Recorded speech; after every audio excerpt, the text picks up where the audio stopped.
Well, welcome everybody to our 7th, I can't believe it or not, Coach Beyond training on perfecting practice this April.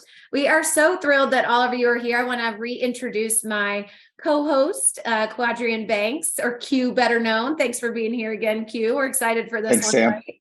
Yeah. Happy And to I'm be Dr. here. Samantha Bates, ready to roll for time 7. So to kick us off on perfecting practice, we just want to start with a high-level overview of kind of our game plan today. And this, as usual, will be a fireside chat with our 2 amazing guest speakers.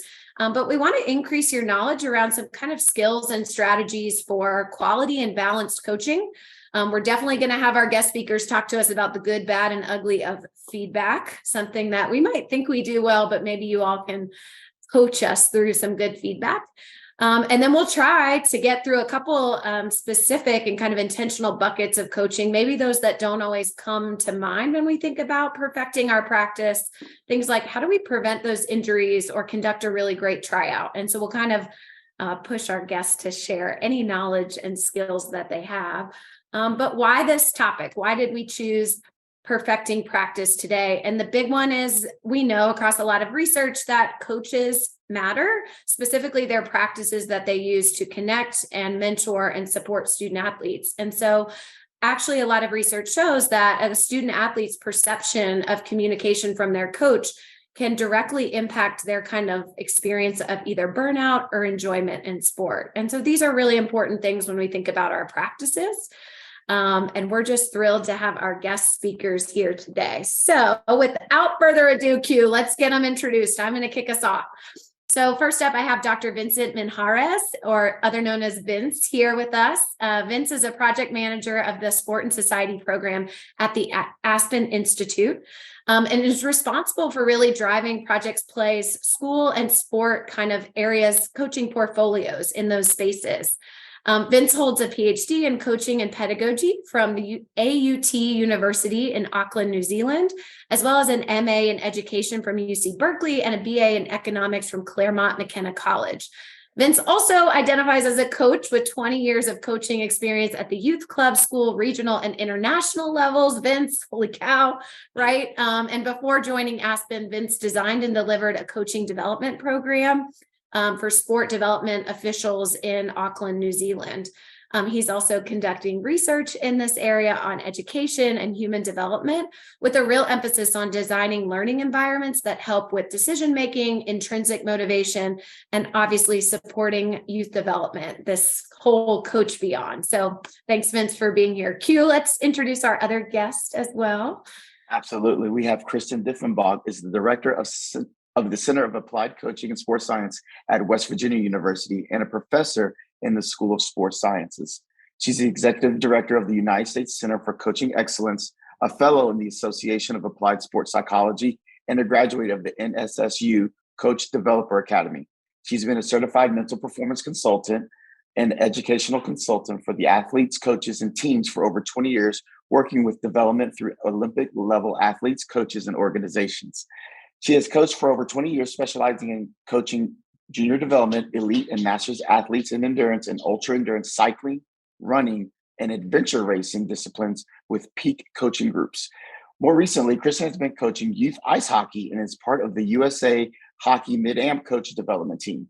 The emphasis of her work is as a pracademic, focusing on evidence-informed solutions to real-world challenges, with most of her academic work focused on supporting quality coaching through coaching education and coach development systems. Her research interests focus on coaching and professionalism, ethical and moral decision-making and coaches, and coaching and supporting athlete to coach transitions. Welcome, Kristen. Thank you. So many good things there. Woo! All right. Cute. Take us away. So, Kristen, as we kind of kick off our questions here, can you tell us a little bit about the applied coaching and sports sciences and the work you do? Sure, absolutely. So at West Virginia University, we have degree programs, undergrad and master's in coaching education, and then the doctorate program. And the work we do is supporting individuals who want to become professional coaches. And by that, I don't necessarily mean working at elite levels, but maybe youth, and doing it as a career and a full-time piece. And then I also work with the United States Center for Coaching Excellence, which is an organization that supports better coaching systems to better support our coaches to then enhance and enrich the athlete experiences and outcomes. So yeah, we do a lot of work with coaches all the time, 24/7. That's awesome. Yeah. Vince, tell us some about the Aspen Institute and sort of the work that you're doing there around Project Play. I mean, I think it's really important for our coaches on the call to just know how influential you are right now in policy and education. Yeah. Well, first of all, thank you, Sam and the Ohio State team for having me. Really excited for this conversation. So I'm 6 months into a new role with the Aspen Institute Sport and Society program. Our signature event is the Project Play Summit. If any of you out there have heard of that, it's actually coming up next month in Colorado Springs. But the Sport and Society program, of which Project Play is a part, is one of 30 programs at the Aspen Institute. You can think of us as a think tank, a policy institute. There's a number of ways to describe us, but we basically just provide thought leadership to the youth and school sports sector with a focus on equitable access and quality experience. And we do that by developing frameworks. We conduct research. We do a lot of network building and resource building. And my role specifically in that is anything that's connected to school sport and coaching. There is a major initiative, and if you go on our website, if you just Google Project Play, and you'll find us, we have a new initiative called the Reimagining School Sports Playbook. It's basically a 2-year project where we looked for the most innovative schools in the country around school sport, and we came up with these 8 recommendations, much of which will come out in the conversation today. Sure. We're really encouraging folks to do things like align sport with the mission of schools, capture student voice, listen to your youth, leverage partnerships in the community, bolster coach training, prioritize health and safety. So hope to hit on some of those today, but yeah, check us out. We try to do as much as we can to help sport in this country. Totally. I mean, Q, could we have done any better? 2 powerhouses right here to talk about. No, that's strong. Practice, right? That Q's sounds like, pretty strong to me. Let's do this. I got my pen ready. Let's do it. I know. Q's like, I take notes every time too, just like our coaches. So first, we're going to ask you kind of high level. We want to talk about instruction and quality and balanced coaching. So can each of you share maybe some skills, strategies, or approaches that are really important when we're thinking about instruction in youth sport? And I'm going to start with Vince and then go to Kristen, if that's okay. Appreciate it. A topic very near and dear to my heart. Many years studying the area of pedagogy. The art and science of teaching and learning in sport. I begin probably even higher level. To be honest, is what are your assumptions about what's happening in practice and why? And I think it's really important to always reflect and step back and say, hey, what are our broader goals? And realistically, there's probably multiple goals we're trying to navigate at the same time. We want retention. We want kids to keep coming back. We want a really good experience. We want to develop them for the long term. And of course, we're competitors. We want to see the team playing well in match play. And I'm coming at this, just so everyone knows, my bias is basketball. That's my sport. So I'm coming from that perspective. A lot of my stuff translates to, invasion games, team sports that are kind of quite open-ended. So I'm kind of thinking from that lens. But the starting point for me and for any conversation about practice design is, are you engaging in like rote drilling, or are you engaging in lots of play? And, from this perspective, from my perspective, and from a lot of what we've learned about athlete-centered coaching and long-term development, it's about play. How do we create intentional, meaningful play in our training environment? Not just roll the ball out play, but strategically designed play with strategically designed rules that are focused on, concepts and ideas we want the players to learn. That's fun and engaging. Yeah. And I think it's really important to remember that you can accomplish multiple things through really well-designed training. So if I'm got kids in play, I'm doing a few things. One, I'm meeting the need for fun games, right? Competing against your friends in practice. It's competitive. We want the even teams. We want to foster imagination, creativity.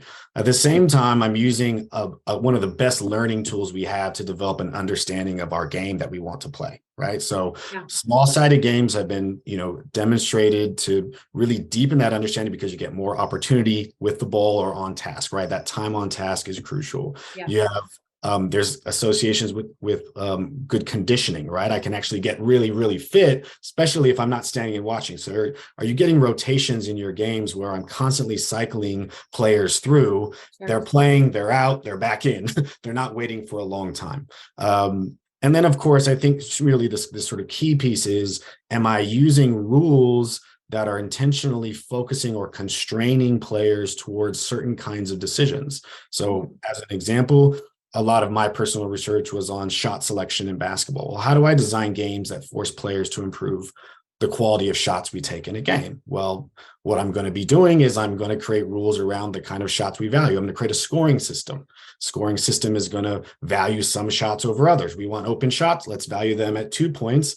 We don't value contested shots. Let's value them at 1 point or 0 points, or negative points. You can create whatever you want, value it with a measurable marker, something that can be tracked and monitored, and then give players a chance to try to figure that out and strategize for that. And I think that the more that those rules and the more that game represents the real match scenario, the more that's going to, of course, transfer to our other goal, which is quality match play. So we want the games to be representative of what's happening in the real game.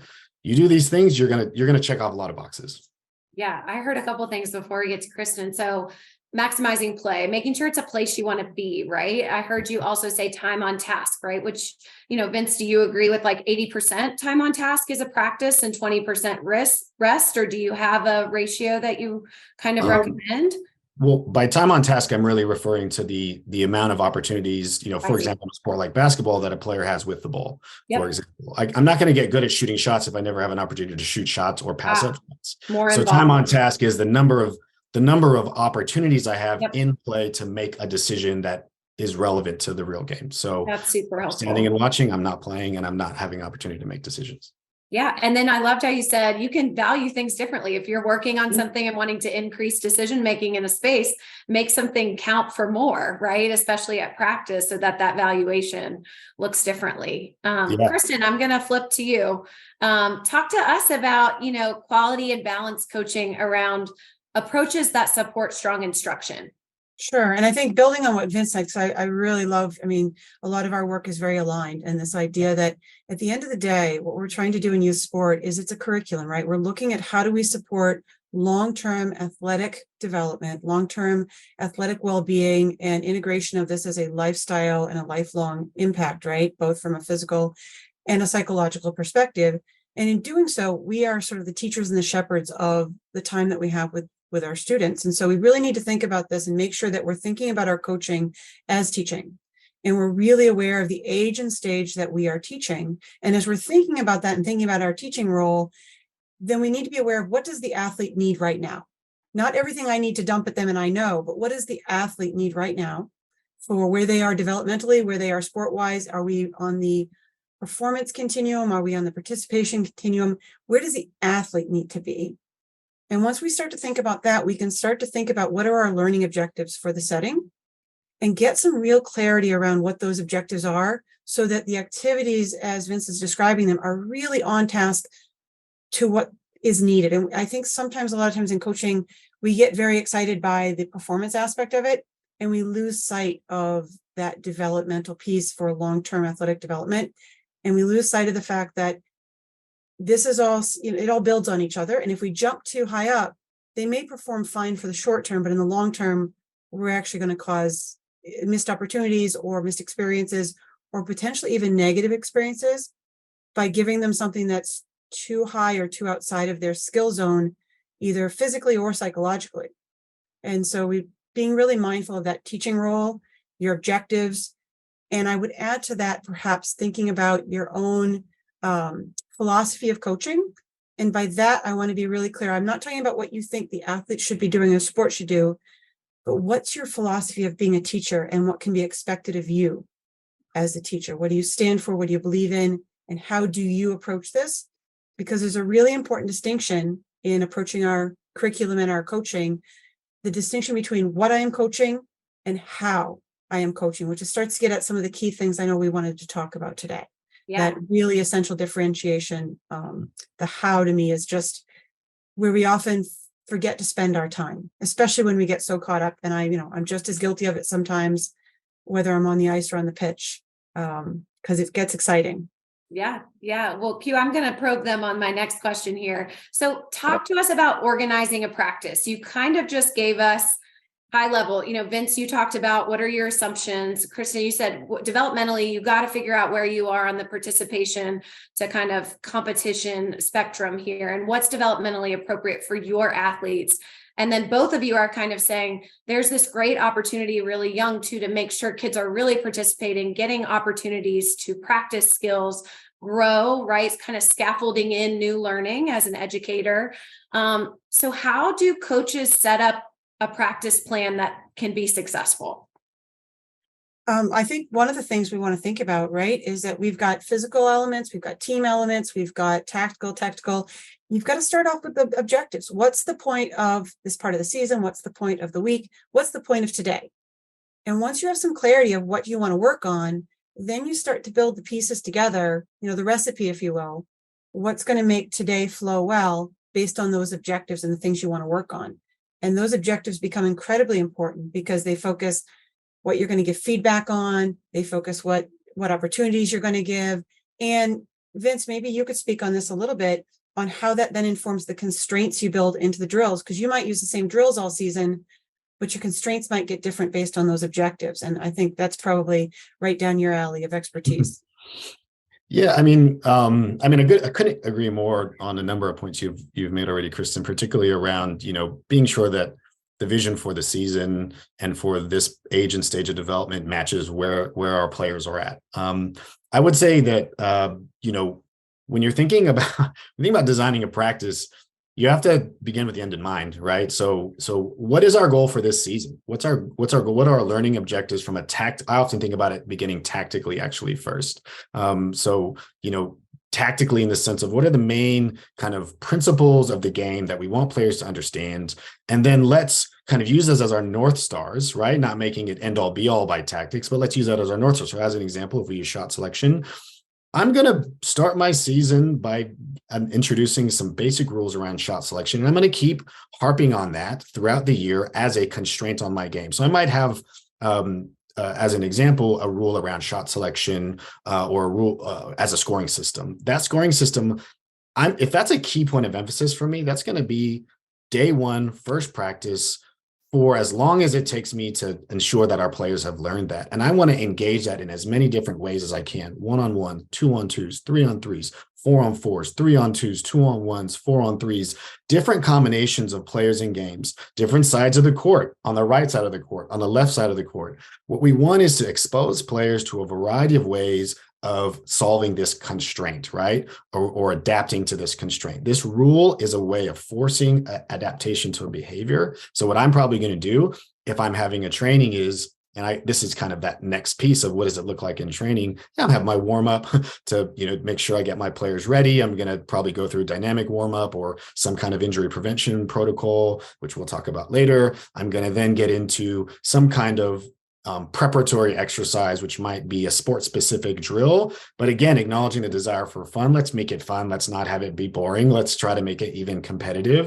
And I'm going to get right into small-sided play. I'm going to really, the bulk of my training is going to be small-sided versions of the real game with rules that are reflective of the learning objectives and the concepts we want players to understand. I personally am one of those. I don't wait to play 5-on-5 at the end of the practice. If we want to, if the concept is best learned through 5-on-5, we might jump into that first, particularly early in the season, because you have these kind of, sometimes just you need to play. Sometimes it's a transition learning piece where we're trying to understand that in transition, we want to get out quickly or whatever it may be. That requires a full court play and it requires 5-on-5 as an example. Whatever the players need to learn. So again, going back to Kristen's point, it's about what the players need to learn that is guiding our decision-making. Small-sided versions, modified versions of the game are the core of training. Probably end with some kind of full version of the game just because it makes sense, but I don't always have to wait to the end to play the full version. And to kind of end another point, I think that as we engage in this process, we need to stop periodically and ask questions. We need to stop periodically and give players a chance to connect with each other. And this is the beauty of games. Play game round one, team A wins. Okay, here's my question to all of you. How are we going to do X? How are you going to do X question? Pose it to them. Let them reflect amongst each other. Play again. Bring them back after that one. Okay, where are we at? What have we figured out so far about the game? And let's put language and verbal meaning on top of the movement solutions that they've developed. Vince, I need to jump in because I think that's so key, right? If you joystick coach in your practices and you do a lot of directive and pointed, telling them what to do, you really rob your athletes of an opportunity to develop the creativity of play. And when you give those opportunities for open-ended questions in your coaching and let them experience and figure stuff out, so you're guiding on the side, it creates such a powerful environment for them, that learning to happen with the athletes. And I do want to add on, and I think this is just really important. This audience, from what I understand, is primarily high school coaches.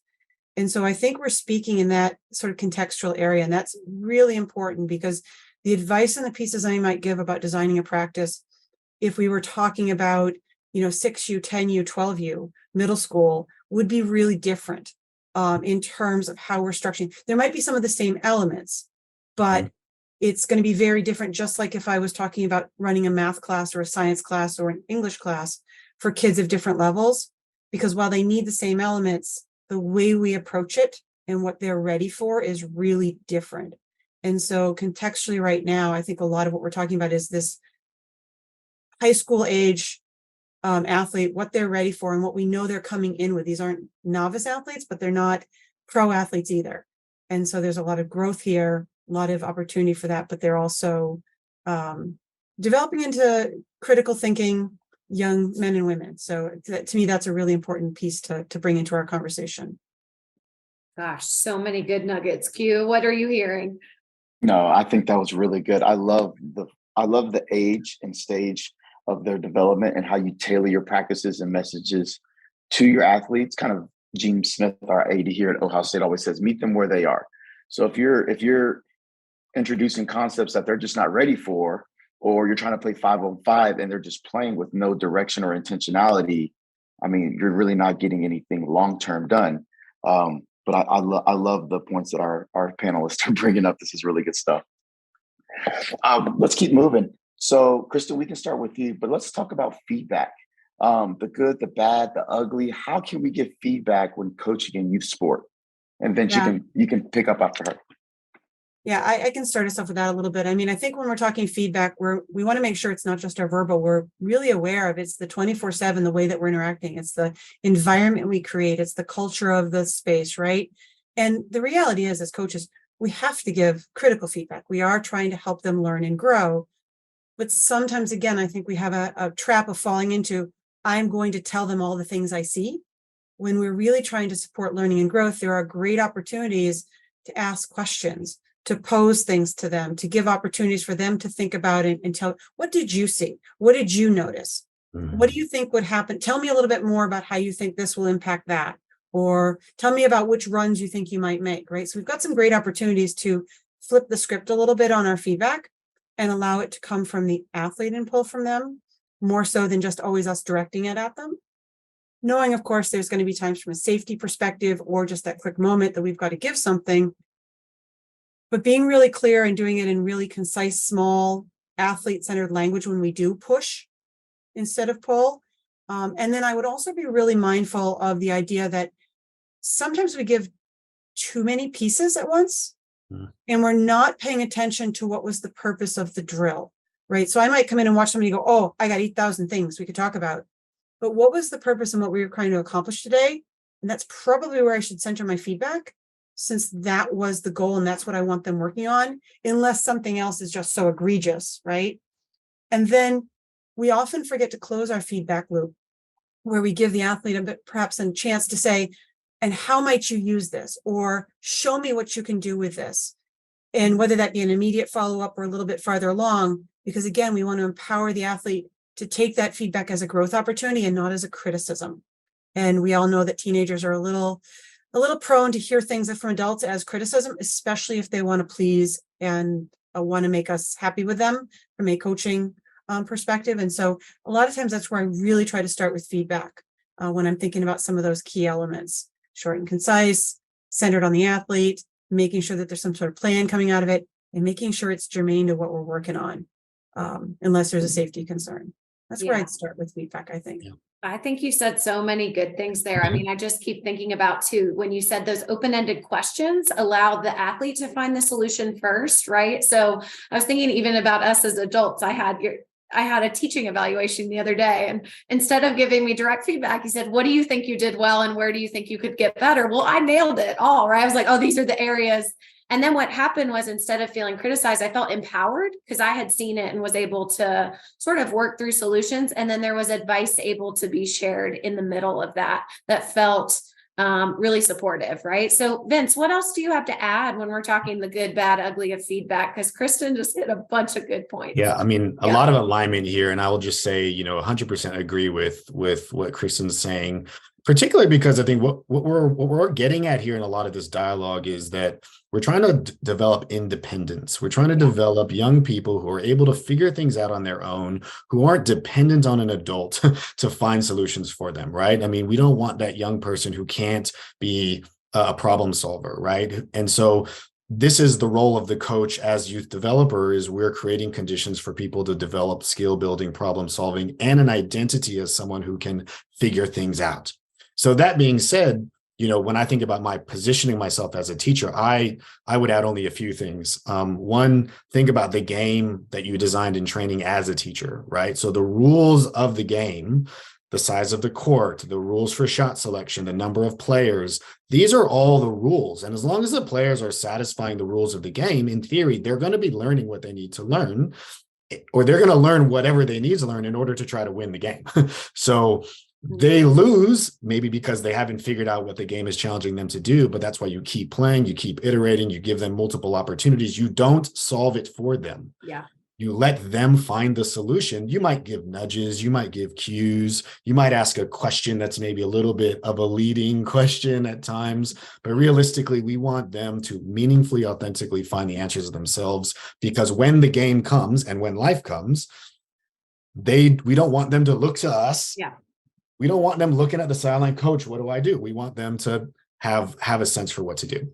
I'll add two other small things. One is the coach's clap, which is a term I'm not sure if people are familiar with, but coach's clap in basketball is when a player shoots a shot that we value as a team, whether they make it or not, we're praising the decision, not the outcome. So this is process-focused praise, right? Process-focused praise is praising through in this case, a clap. It might be a high five. It might be whatever you do.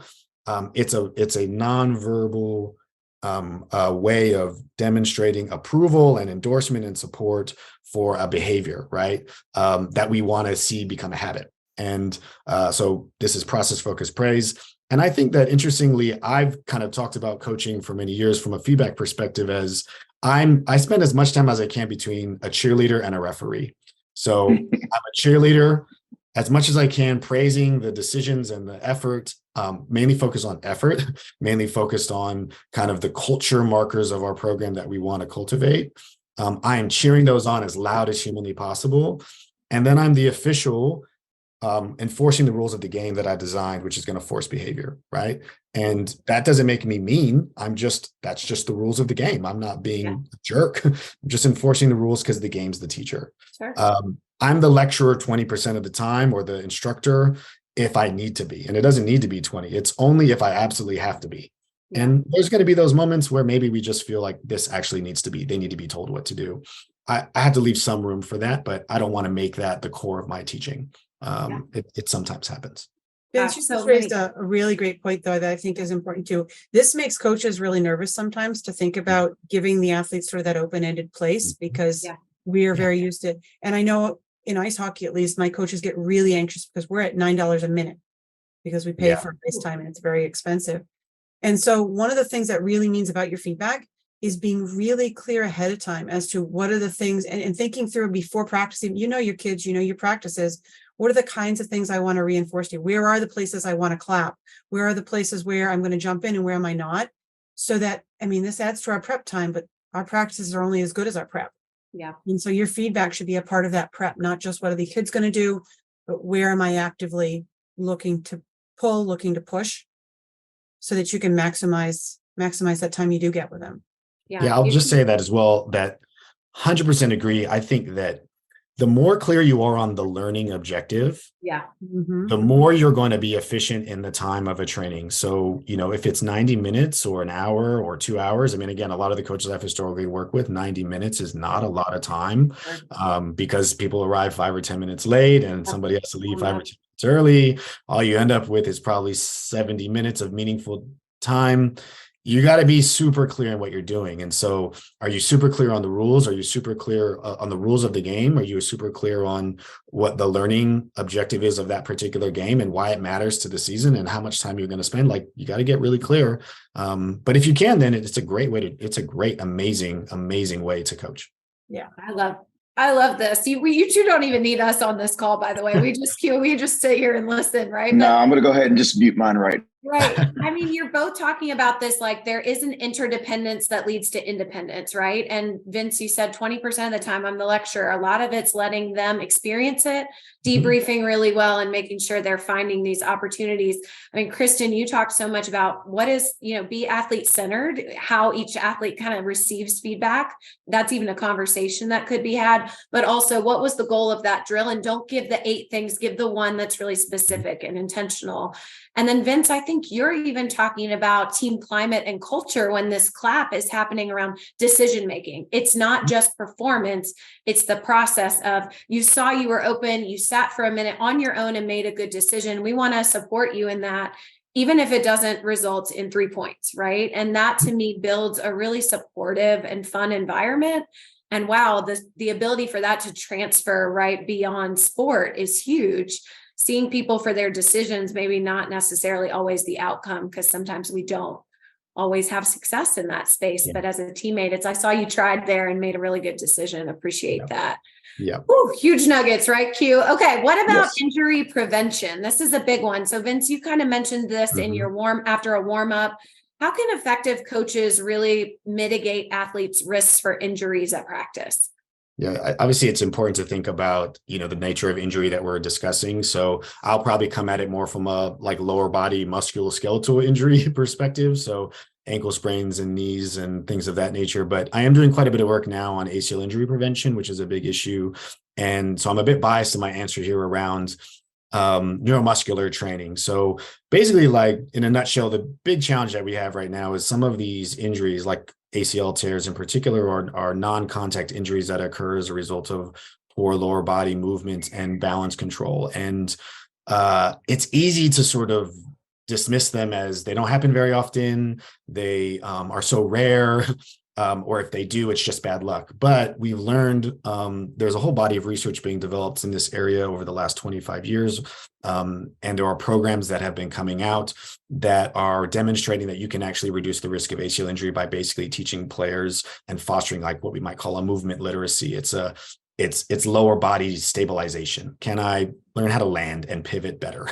And particularly landing being the key piece, because we know it's when I land stiff-legged or when I land and pivot and my knee gives way, particularly among girls, particularly in cutting and landing sports like soccer, lacrosse, basketball, volleyball. There needs to be an additional layer of support given to these young people around training. And the most obvious way to do that is to do every game or training, engage in an intentional warm-up that builds in some of this exercise programming. So I would point the group to the FIFA 11 Plus if they aren't familiar with it. FIFA 11 Plus is a really robust evidence-based program. It does take about 20 minutes, but some research shows that if you do the part 1 and part 3 at the beginning and say part 2 for the end, you get the benefits of the warm-up. The biggest issue is that part 2 is strength training. There's some strength training that can happen with body weight that doesn't require a gym that you can do at the beginning of training. If you do have the 20 minutes, I recommend doing the full thing, because part of what we need to do is have consistent attention to landing and pivoting and lower body control, but also building some of the strength around the knees and hips that improve strength, particularly quad strength and hamstring strength. So yeah, I'll kind of leave it there. FIFA 11 Plus. FIFA 11 Plus as a resource. It literally sounds like a warm-up resource to watch that can help in injury prevention. It's got some strength in it as well. Kristen, what else do you think around injury prevention for coaches? You got a couple of semesters we can go with that one. Right. More classes. Well, I think, to build on what Vince was talking about, I think there's a core element here that we often forget. If we go back to the right age, right stage development, we often make the assumption that our athletes are going to come in and they know how to move properly. Mm-hmm. And I do so much remediation on, with my runners, with my cyclists, with my kids on the ice, my soccer players, all the different kids I work with, where we discover they don't know how to move properly. And if they don't know how to move properly, then the stuff we're going to layer on is not going to land the way we need it to. And so it is really critical that coaches are doing something in the beginning of the season, not just to assess whether their kids can play the games, but what does their core fundamental running look like? Do they have good running mechanics? Do they have good jumping mechanics?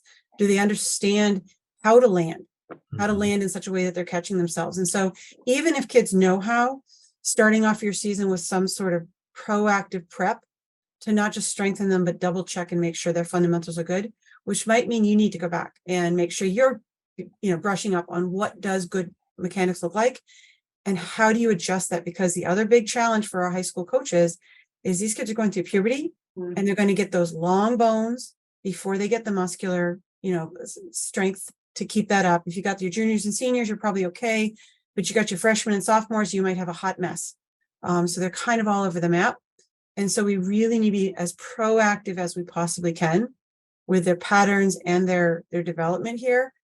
I would also add in the piece of the idea of overreaching and under recovery, that when we start to think about that, and that's an area I've spent a lot of time researching and doing my early career work was in this area, that we have to overtrain, right? Or let me take that back. We don't want to overtrain, but we have to overreach. And if we don't overreach, we don't stress the system, it's actually not going to get better. But it's only going to get better because we stressed it and we recovered it.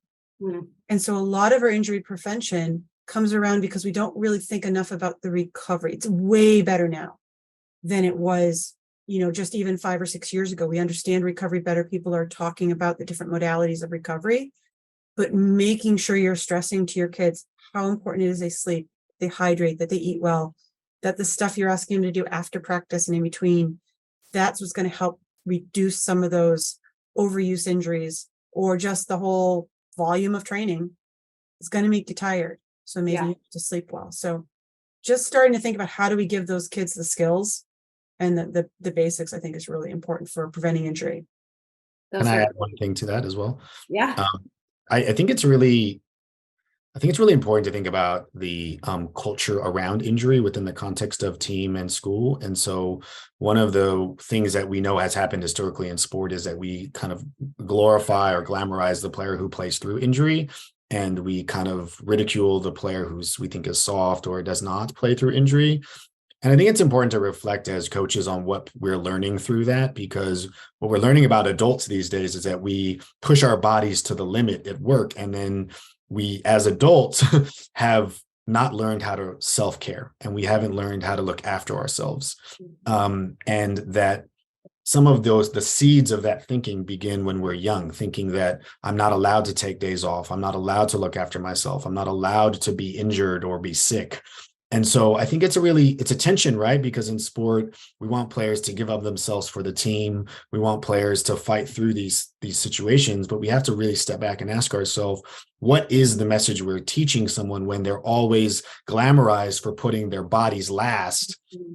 Does that actually have itself another long-term negative effect? And there's some interesting data coming out of different places around attitudes to injury in team sport, which suggests that kids are afraid of saying they're injured for fear of losing a spot on the team, or for fear of getting passed over in the rotation or things of that nature. And so are you having open dialogue with your players about when are you actually hurt, when you're injured, when are we defining and figuring out it's appropriate to actually say, no, you're not playing anymore because you need to look after yourself? Those are conversations that need to be had openly and honestly. Vince, that's so critical, right? So many kids don't know the difference between I'm sore and I'm hurt. I just had a conversation with my 11-year-old the other day. I was so excited. He had his first experience with DOMS, right? Delayed onset muscle soreness. And I was just thrilled. I'm like, yeah, you're going to practice today. You're fine. This is just what happens when you run your first 400s, right? You're sort of learning that space in his middle school track. But teaching that and helping them understand that side of self-care that you just mentioned is just so essential, because high performance sport, really high performance sport, is actually bordering on unhealthy. right? And think about what we ask Tour de France athletes, what we ask professional football players. It is incredibly, we're asking them, it sacrifices their body, sometimes with long-term consequences. These are our high school athletes. Mhm. They're playing at the high school level. They have to learn how to self-care, and they have to learn how to speak to the adults around them so that we can help them make those decisions about, is it just sore or is it something? And that trusting environment is just critical with your athletes. Yes. I love that. It's still a part of this theme of the interdependence to independence, being able to know what's happening in my body, feeling empowered by my coach to recognize, communicate it, feel like you're going to, advocate for me, but then also that there's space for me to advocate for myself. So I think that's great. All right. We're probably only going to get through one of these, Q, don't you think? Yeah. What are you thinking? Let's see. Pick one that you like. Yeah. Yeah. So we're talking about best practices, and we're looking at a few key areas here. So let me think. Vince, talk to us about navigating coach-athlete conflict. What does that look like for you? I think it's a perfect extension of what we've just been talking about, because you think about injury as a conflict in terms of judgments being made of each other. Coach wants me to play through injury. Player's not willing to play through injury. Great example of coach-athlete conflict.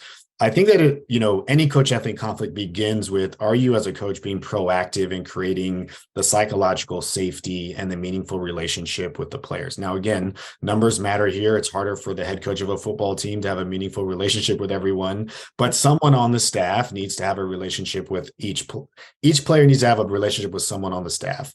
And so if we think of the staff as a collective and as a group, then we can kind of begin there. But what does this proactive process look like? Because what we want is players to feel they trust us and they're vulnerable enough to be open and honest with us when something happens.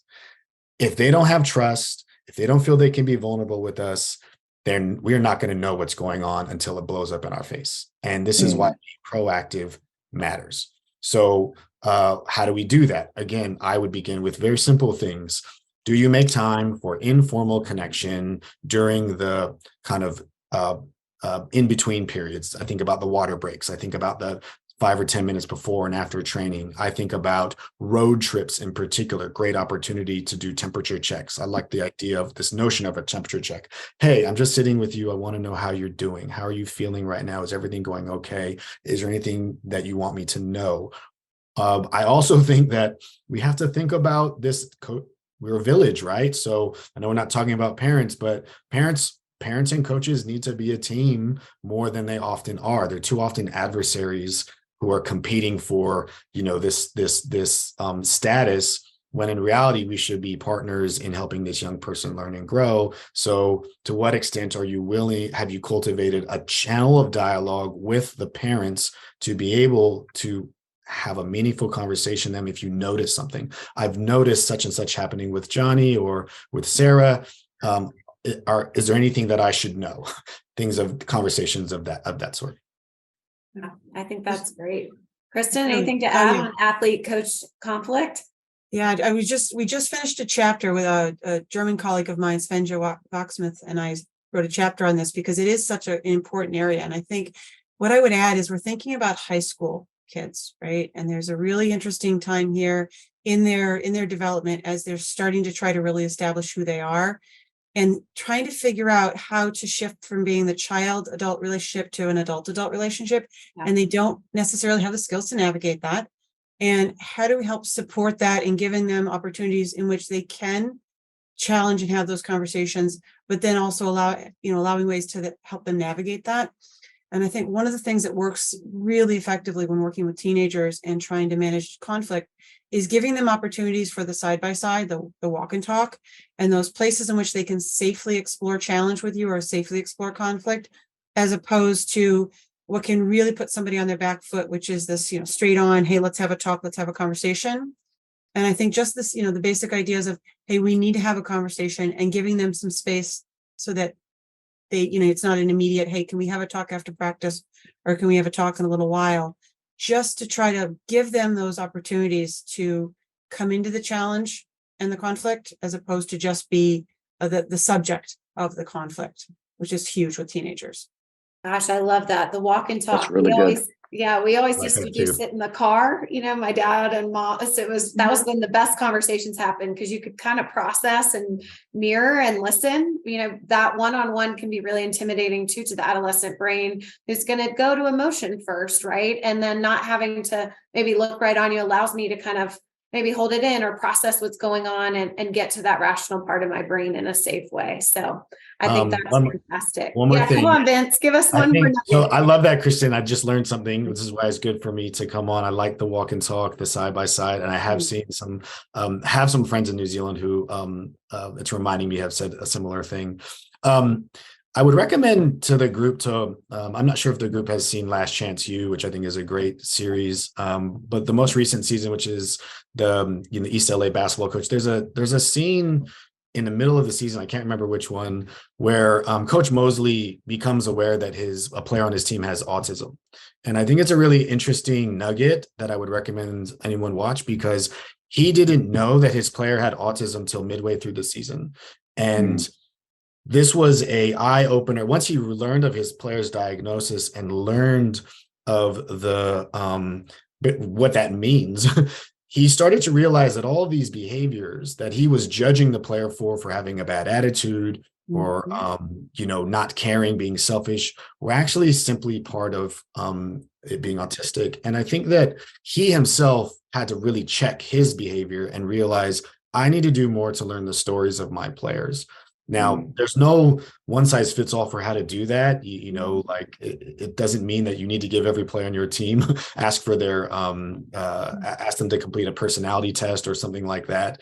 But what have you done to learn the stories of your players? Are there behaviors that you are seeing on the surface that might be indicative of a deeper challenge or a deeper issue? And what judgments are you making of the player without knowing their full story? And I think that's a really important point. Yeah, we love that one. At Ohio State, we go with the hometown test. And do you know everyone's mom's name? Right. That was Tressel. I think we had an event with him.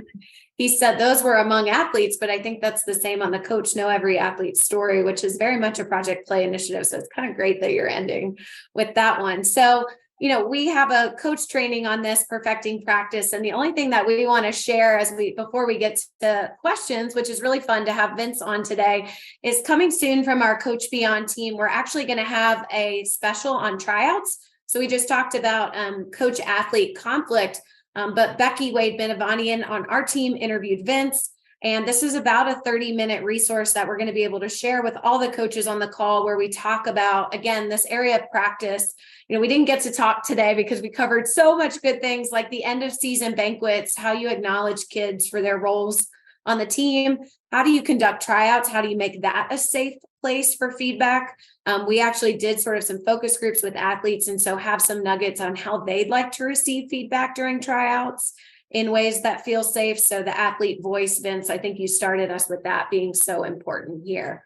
But we do want to open it up to questions from the audience. So Sydney on our team is back on and she's going to field. So if you're sitting in the audience and have a question for this amazing panel, please shoot those in the chat and Sid will navigate. Sid, what you got for us? Yeah, absolutely. So while we're waiting for some questions to come in, the first one that was coming to my mind, you kind of prompted it with the end of season banquet. But what do y'all think about this idea of how do you celebrate your players at the end of the season, at the culminating moment of their season? So we can pop between the two of you, Kristen and Vince, whoever wants to kick us off. Yeah, I think one of the big things is that you're not waiting till the end of the season, that this is something you've been thinking about from the very beginning. What are the things that you just said at the beginning of the season that your team was all about? What are the things that the team said that they were all about? What are those values and those key points that you made so important?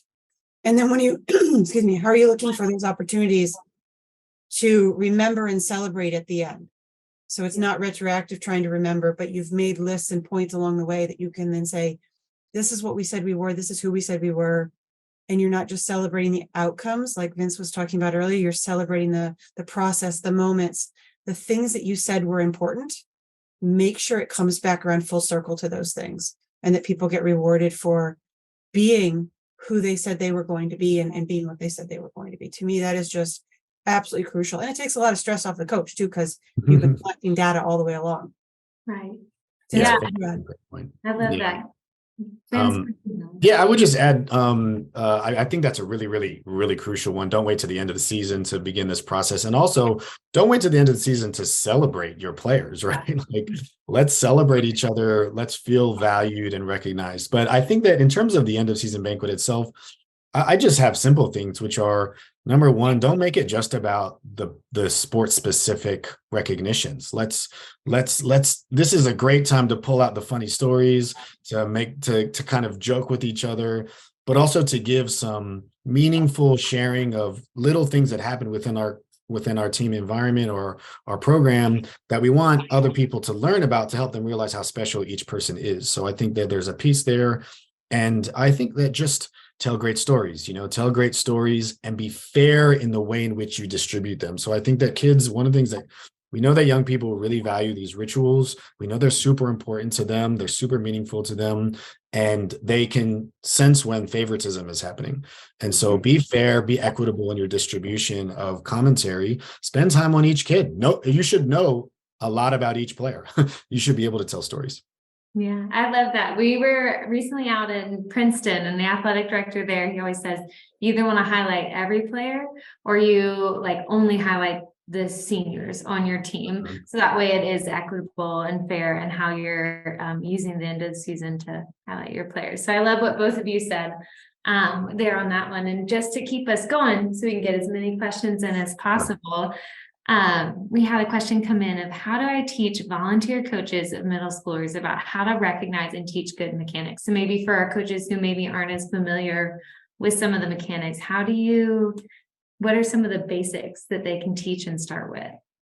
I would start as the head coach. What are the things there's a couple of things you can do. What are the things that you as a head coach feel are really important? What are the basics? What's the one or two things? And highlighting that to your assistant coaches, because they won't be able to do everything with mechanics. This is the most important. This is what I'd like you to watch for, pay attention to. Make sure you show them an example of what good looks like, whether you're doing it or using a video, but give them one or two key things and how to address it and how to pay attention. Most national governing bodies do have some really good resources around what good fundamental movement or mechanics look like. But then again, so do most good PE textbooks and PE resources that are out there. I would go back to those, especially since most are grounded in our fundamental movements.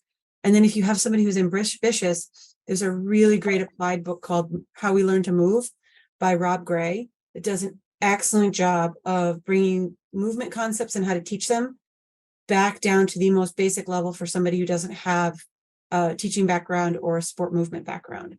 But yeah, start as you as a coach. That's sort of what do you think is important, and start there. Yeah, I love that. I love what you said about, you choose one or two things that are the focus. So that's realistic. And then you're able to get those really, really good. Yeah. Do you have anything to add? Yeah, I mean, one of the hardest things to do, right, is to really get a volunteer or coach up to speed quickly.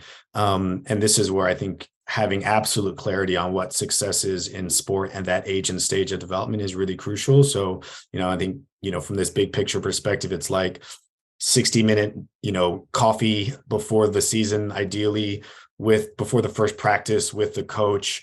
I have got a one-pager that very clearly articulates what a good practice looks like and what a good game looks like in terms of not the outcome of the game, but in terms of the kind of environment that we want to cultivate for the kids. Extremely clear in terms of the structure of a training. So, first, again, if it's a novice or beginner coach who I'm trying to get up to speed on our way of coaching, first 10, bucket it, first 10 minutes, next 20, next 30. This is roughly the kind of activities you want. I'm not going to tell you exactly what to do. I'm not going to prescribe your decisions. I'm going to give you a structure. I'm going to give you some samples, some sample plans. And then same thing with games. And I think what's crucial is not just to leave them and never come back, right? If I have the ability to, I want to check in on them, right? I want to come to a training periodically. I want to text them and ask them how they're doing. I want to create opportunities for follow-up and conversation. We know our National Coach Survey data, Sam just told us that half of all coaches are never evaluated. And evaluation doesn't have to mean like a formal evaluation. It can mean simply being there, receiving feedback from a coach evaluator. So I think that there are small things that can be done if intentional that can go a long way. And I think but it begins with being very clear in the expectation and then providing the support resources. A really good one pager and a list of 5 videos can go a million miles. Yeah. I would, also tag on that. You got me thinking about something. I also think it's really important if you're the head coach, if this is your expertise and they're there to support you, giving that clarity around, who are the different athletes and what are the things in their movement that you're looking to support. So, it might be, hey, with Emmett, I'm really working on this. Can we make sure that we're keeping his chin up? He really needs to do this. And if I'm talking about Mary, how are we making sure that her arm swing is moving this way? And what are the little nuggets I can give the individual, the assistant coaches or the volunteers to help me support those athletes, because I can't watch all of them all the time. But again, that's my expertise. And how do I provide them with the resources to best support the athletes? That's part of my job, because I can't expect those volunteers to catch up at all to what I do. That's not, that it's a teacher's aide versus the teacher of the classroom.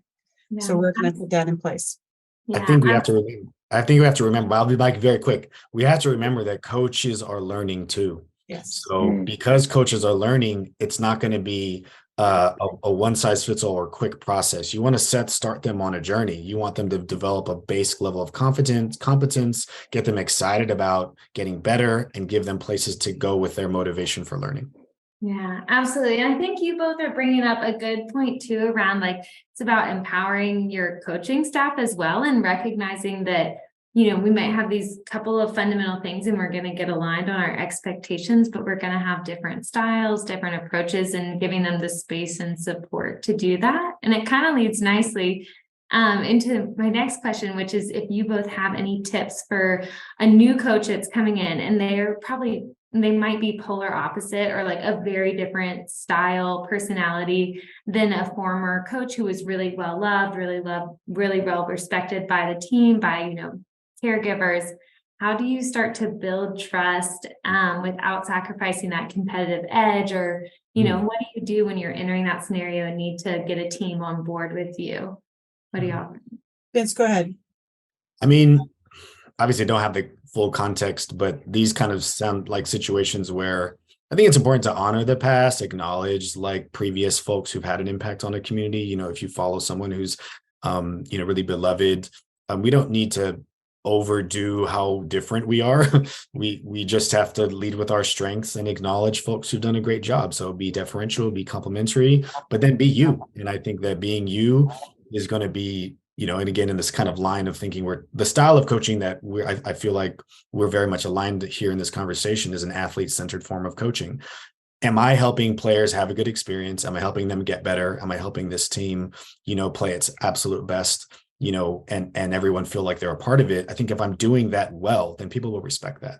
And so it's just honor your process, be yourself, lead with your strengths, but don't be something you're not. You don't need to be this other person. I think you just hit that on the head, right? That at the end of the day, this is about the athletes and their experience.